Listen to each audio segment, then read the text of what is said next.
Fórmula Noticias fin de semana con Jaime Núñez. Ya estamos de vuelta a las 8 de la mañana con 8 minutos. El tema del aborto sin duda es muy polémico. Hay asociaciones que están a favor, hay asociaciones que están en contra. Y este es un espacio informativo plural. Tenemos que dar la oportunidad de que platiquen, de que hablen y de que nosotros, de este lado del escritorio, pues hagamos las preguntas y que ustedes, de ese lado de la pantalla o de la estación de radio, de las bocinas, pues se formen un propio criterio. Tuvimos la oportunidad de platicar con Rebeca Lorea, abogada para políticas públicas del Grupo de Información en Reproducción Elegida, el GIRE, para ver y entender cómo México está en el Día de Acción Global por el acceso al aborto legal y seguro. Hola, buenos días, Jaime. Se conmemoró el 28 de septiembre, que es el Día de Acción Global por la Despenalización del Aborto.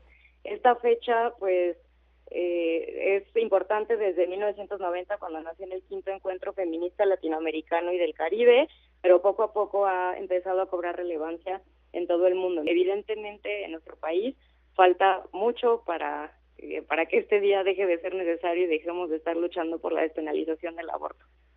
¿Cómo llega México? ¿En leyes, en propuestas, en aplicación? La Ciudad de México ha sido una ciudad avanzada en ese tema en particular, pero ¿cómo ves a la República Mexicana en su conjunto? Pues mira, como bien tú dices, en la Ciudad de México es un ejemplo. De hecho fue un ejemplo en América también, porque fue la primera ciudad en despenalizarlo por la propia voluntad de la mujer hasta las 12 semanas de gestación.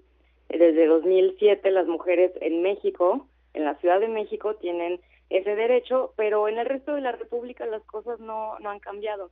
Actualmente solo en la Ciudad de México se puede abortar hasta las 12 semanas de gestación por la voluntad de la mujer, pero en todos los demás estados y opera un sistema de causales, entonces depende el estado en el que vives, o el estado en el que estás habitando, en el que está habitando una mujer, los derechos que tiene. Por ejemplo, está el estado de Guanajuato, en el que solo puedes acceder a un aborto si fuiste víctima de violación o si está en riesgo tu salud, y está por otra parte el estado de Yucatán, en el que puedes acceder a un aborto incluso si tienes por cuestiones socioeconómicas. Nosotros en GIRE recientemente lanzamos un informe sobre la criminalización de las mujeres por abortar en México, que se llama Maternidad o Castigo, en el que encontramos pues este patrón de que hay mujeres que independientemente de que ellas se hayan provocado un aborto o no, si acuden a instituciones o a hospitales a recibir o a solicitar atención médica con un aborto en evolución, son criminalizadas.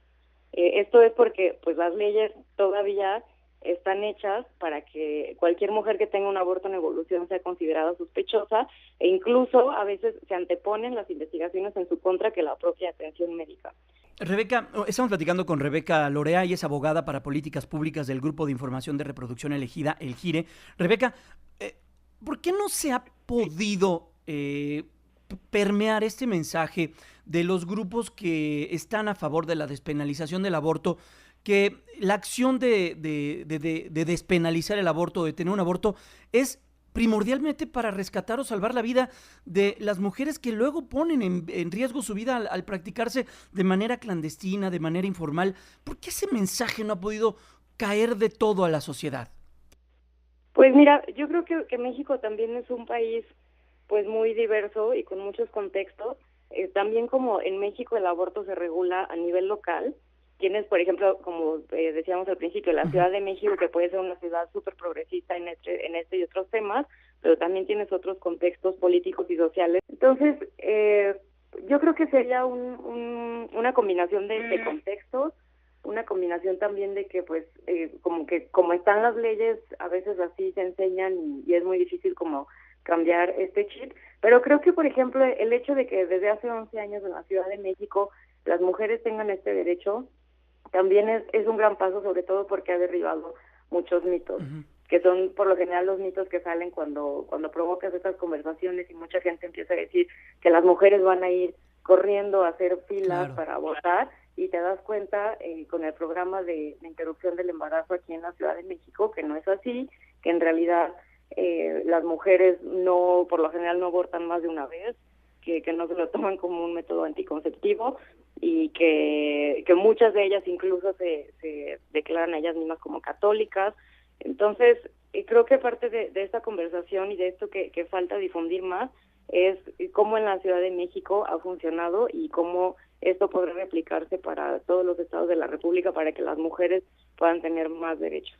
Pues la despenalización del aborto pasa por ejercer un derecho, que es el derecho a la salud, y también porque al momento de ejercer este derecho no te veas con el riesgo de incluso ser privada de tu libertad o de pagar una multa o de tener que asistir a estas terapias de reforzamiento de la maternidad. Estas discusiones, lo que hemos visto en el mundo, lo más reciente y cercano a un país similar a México fue lo que sucedió en Argentina. ¿Qué ha pasado en otras partes del mundo cuando se abordan estos temas, Rebeca, perdón? Y también vemos, por ejemplo, esfuerzos de embarcaciones que han venido aquí al país, que en algunos kilómetros mar adentro pueden estar atendiendo este tipo de situaciones. ¿Qué es lo que pasa en el mundo? ¿Y qué debe de hacer México para ponerse en esa misma sintonía?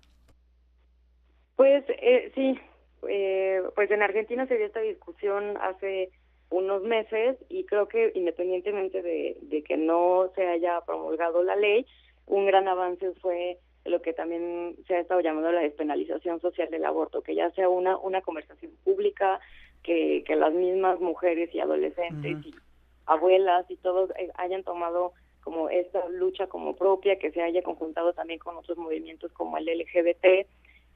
También un poco antes de lo de Argentina, por ejemplo, en Irlanda hubo un referéndum es un referéndum en el que las personas votaron si querían despenalizar el aborto o no, y se hizo también un movimiento muy bonito, un hashtag que se llamaba Home to Vote, que quiere decir como regresar a casa para votar, y que pues también era muy simbólico porque todos estos años muchas mujeres irlandesas tenían que trasladarse a otros países para poder interrumpir sus embarazos, y ahora estaban regresando a su propio país para votar, que esto ya no fuera necesario, ¿no? Que las mujeres tuvieran que moverse de territorio para tener un derecho o dejar de tenerlo.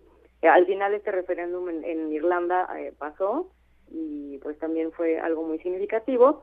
Y este barco que tú comentas, el Women on Waves, Mujeres sobre las Olas, pues de hecho Gire y otras organizaciones participamos en este esfuerzo para traerlo, que vino a las costas de Guerrero, y también es sobre todo un ejercicio también muy simbólico de decir cómo está la paradoja de que depende de unos kilómetros donde estés, si tienes acceso a un derecho, no, además a un derecho que te va a cambiar por completo tu vida, ¿no? O sea, que el tener acceso a estos procedimientos de interrupción del embarazo para una mujer cambian por completo su proyecto de vida. En México yo creo que lo que hace falta pues es seguir avanzando en estos esfuerzos por despenalizar el aborto para que ya no sea, porque bueno, ahorita estamos platicando el ejemplo de Irlanda, el ejemplo del barco de Mujeres sobre las Olas, pero eso es algo que pasa aquí en México todos los días mujeres de otros estados vienen a la Ciudad de México a interrumpir sus embarazos porque en sus estados no pueden, y ahora esas son las mujeres que tienen los recursos económicos, el apoyo social o de alguna persona cercana, claro, o que tuvieron acceso a la información y pudieron venir a la Ciudad de México a interrumpir sus embarazos, pero ¿cuántas otras más no hay que o no tienen la información o no tienen los recursos o no tienen el apoyo de alguien que les diga, mira, puedes ir a la Ciudad de México y acceder a este derecho, ¿no? Entonces, por ejemplo, este caso de Irlanda y lo de Mujeres sobre las Olas creo que son ejemplos muy palpables de cómo basta unos kilómetros para tener más o menos derechos, pero no necesitamos tampoco irnos hasta esos, porque es algo que tiene aquí en México pasando 11 años. Aproximadamente el 30% de las interrupciones aquí en la Ciudad de México son de personas que vienen de otras entidades. ¿Cuánto por ciento? Obviamente más o menos un 30%. Ah, bastante alto.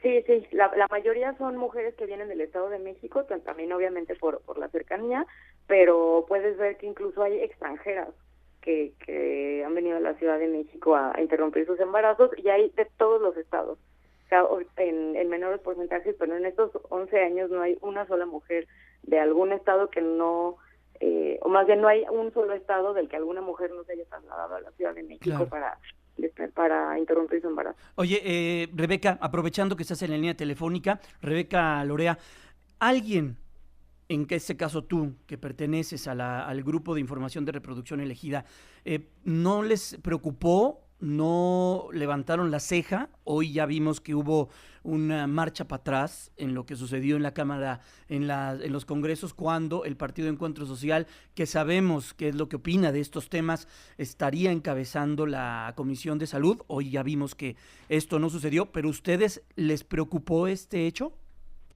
Sí, claro que sí. De hecho, firmamos un posicionamiento que estuvimos, y bueno, en redes también expresamos nuestra preocupación de que el Partido Encuentro Social fuera a presidir la Comisión de Salud. Afortunadamente ya para el jueves, me parece que fue, o el miércoles. Miércoles ya para jueves.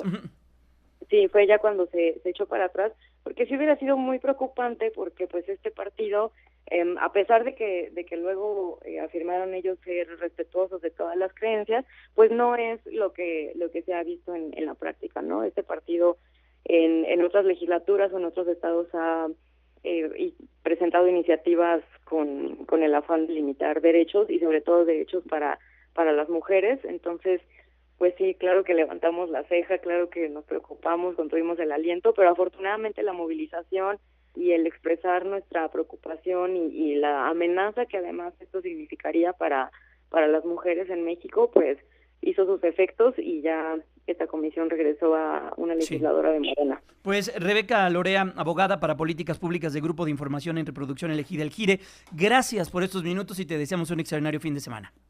No, muchas gracias a ustedes y al auditorio. Que tengan buen día.